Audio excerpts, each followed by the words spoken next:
Now is the point where we get to your questions. But before we get started, like we do every week, I got to ask about the health of the team. Is Mike Beaudry going to be back this week, and how's everybody else doing? Yeah, I think we're getting closer. Mike has practiced this week, so I mean, he'll be the starter going into the game, and excited to get him back again.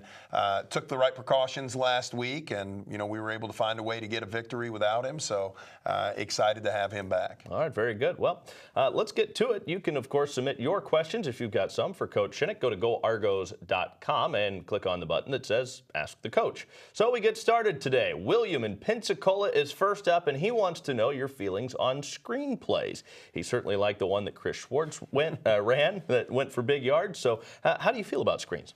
Love screens, and always looking, and it's a constant discussion that you have. And I think, when we pull them out, we expect to get big plays out of them. We've pulled them out a couple of times and gotten some good yardage at them. They're not something that is every fifth play for us or something like that. Last year we threw a lot of quick screens and stuff to our wide receivers. People have really taken that away, which I think has allowed our running game to open up a little more as well. How do you choose when the right time is to run that? And is there a certain yardage that you think those work best in?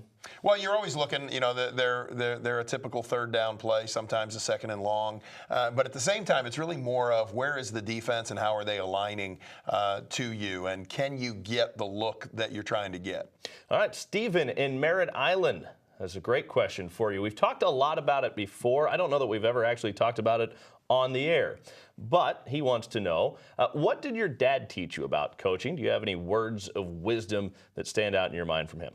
Well, yeah, I mean, he taught me a lot, and really a lot of it was just kind of through discussions and through conversations about different aspects, but really probably the majority of my coaching philosophy comes from him. How you're going to treat people, what aspects of a player, you can control, and then where they have to get better. I got a lot from him. We could probably do 2 or 3 shows from that. Main thing though is, keep it simple when you're explaining things to people, and make sure that they understand. A player that doesn't know what he's doing can't help you.